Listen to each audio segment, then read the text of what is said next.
Eric Engels joining us now live from Montreal as we discuss the Montreal Canadiens currently in the middle of an 8-game losing streak. Eric, it is great to see you. I assume how this is being received in the city of Montreal, just for the confirmation. What is sports radio like? What are the papers saying?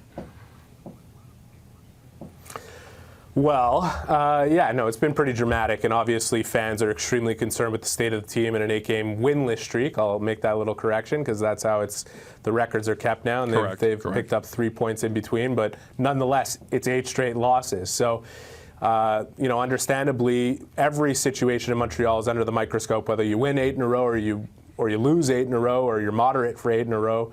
And right now, it was a dire situation, and especially coming out of a game where they played great in Boston. It was an impossible situation. You're going in back-to-back to play against a team that hasn't lost on home ice all year in regulation, a team that was after a 7th straight win, a team that's been the best team in the National Hockey League. And the Canadiens, quite frankly, dominated them and played one of their best games they've played in the last 3 weeks. And they came out on the losing end of it just because of a couple of mistakes, and that's how good Boston is. That's all they need to take advantage. I don't know if that's enough to make anybody feel better about their situation. I don't know if it's enough to make the players feel better, even though they're saying all the right things and the coach is saying the right thing about building on the way they played in order to get out of this, because nothing conjures up confidence like a win. And right now the Canadiens desperately need one. Having said that, and I agree, they did dominate the game against Boston and were in control of it until they took a bad penalty in the offensive zone 200 feet away from their own net, and Boston's power play gets hot and the game changes. To me, that's coaching, and you can't change all the players. You can change the coach, but you don't believe that's necessarily the right fix for this group. Why? No, I don't. And anybody who really knows the team and is around it, and you talk to the players and anybody else, the general consensus is that would be the wrong move, because Claude Julien is, he takes his part of responsibility in the fact that they've lost 8 games in a row. He's the coach, and he has to find a solution and find a mind frame for his team to adopt to dig their way out of it. But the way he is conducting himself over this time, and the way the Canadiens buy into what he's selling as the plan to get them out of this, it's very clear they're all on the same page here. The one thing is, obviously, is fans are going to look at it and they want somebody's head. And Marc Bergevin, who's in a situation as general manager where I wrote last night on Sportsnet.ca, he has to do something. This requires an intervention. The Dallas Stars went 1-7-1 at the beginning of the year, and they dug their way out of it, and there was nothing really external as a factor that got them out. But generally in sports, as you guys know, it usually requires something drastic to provide a spark. Last year, the Canadiens, they had lost 4 games in a row, and Shea Weber hadn't played all year, and all of a sudden he played. They lost the first game he played, but they had 93 shot attempts in the game, and you knew that streak was ending at 5 games. You look at the Leafs with Sheldon Keefe, what they've done, it's a dramatic turnaround. So, there will be a lot of people pointing the finger at Claude Julien saying, is it time for a coaching change? And is this the only thing that Marc Bergevin has up his sleeve? It's clear that, I don't think he's going to go down that road. And he made a move today to do something. So what else can they do at this point? Because the trade deadline is still a ways away. So if you're making a trade, you're paying pretty much a high premium. And they just lost or were winless in 8 straight. That's 10% of the season. You have another stretch like that, it's probably a wrap. What can they do to change this real quick? Well, what they have to do is believe in what they're doing over the last 2 games that has led to not a better result, but a much better game plan and execution. And you know what they did today, I think a lot of people are going to minimize the significance of it and waiving Keith Kincaid and bringing Aiden Primo up. But I think this is an important move because the general manager was in a spot where he had to do something, but the last thing you want to do is something stupid. Like you just said, they're 83 days away from the trade deadline.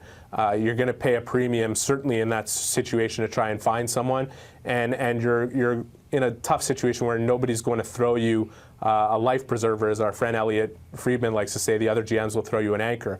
In moving Kincaid down, he has not been reliable enough for the Montreal Canadiens to depend on and Carey Price, and giving Carey Price rest. And I look at the game last night and the way Carey Price played, he was really good. And why was that the case? Because he didn't practice on Friday, he didn't play on Saturday, he finally got a rest. and it was a dramatic difference. And the fact that the Canadiens called Primo up for this occasion, they called him up because they have 3 games this week. They're playing back-to-back Thursday against the Avalanche at home and Friday in New York. And their plan is going to be to play a backup goaltender. And that goaltender, no doubt in my mind, the best option you have is Aiden Primo versus Charlie Lindgren, whose numbers are almost identical to Kincaid's in his time in Laval. So it's, you had to go with a guy you can rely on. And I think Aiden Primo is going to be up for that challenge.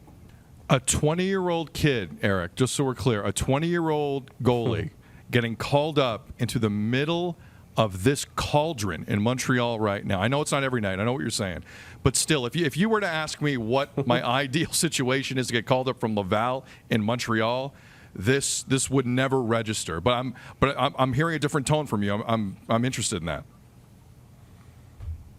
Yeah, well, if you were to ask him, I don't think he'd be scared of that opportunity. And I'll tell you this, this is short-term planning right now. They are looking at this as game to game. They are looking at this in only one way, and optics be damned.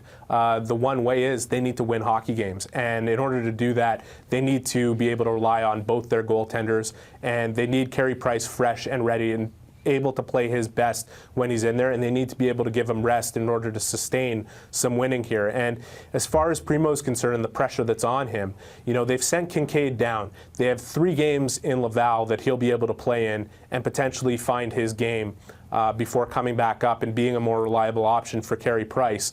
And in between, if they need to use Primo for 1 game, and say for worst case scenario he goes out and plays terribly and the team plays well in front of him, it's not going to destroy him. It's 1 game. The other thing about Aiden Primo, if you know his history, is he's a 7th-round pick who's beat the odds, a really excellent goaltender who went to the University of Northeastern and came in as a true freshman and stole the starting job and put up the best numbers in that league. His second year as a sophomore, he won the Mike Richter Award as the best goaltender in that league. And his first 12 games in Laval, in 10 of them, he's got the 3rd best numbers in the American Hockey League. This is a big game player. This is a kid who is going to relish this opportunity. He's got pedigree with his father being a longtime NHLer. He's been around, and he just has a calm demeanor about him that really reminds me, I don't want to compare him to Carey Price in terms of his style or what kind of future he might have, but as far as his demeanor is concerned, he's a Price-like character, and that is something that this team needs when they're putting Carey Price on the bench. They need to believe in the guy that's going to be in there. And Kincaid, having given up at least 4 goals in each of his starts, was not doing that for them. He wasn't doing it for their coach, and clearly for their general manager, who made this move, A, potentially to provide a spark, but B, because he had to. Eric, we got about 90 seconds left. Time is not our friend. Before we let you go, though, the Taylor Hall speculation. Someone as dialed in as you. When you hear that between Montreal and Jersey, you think what?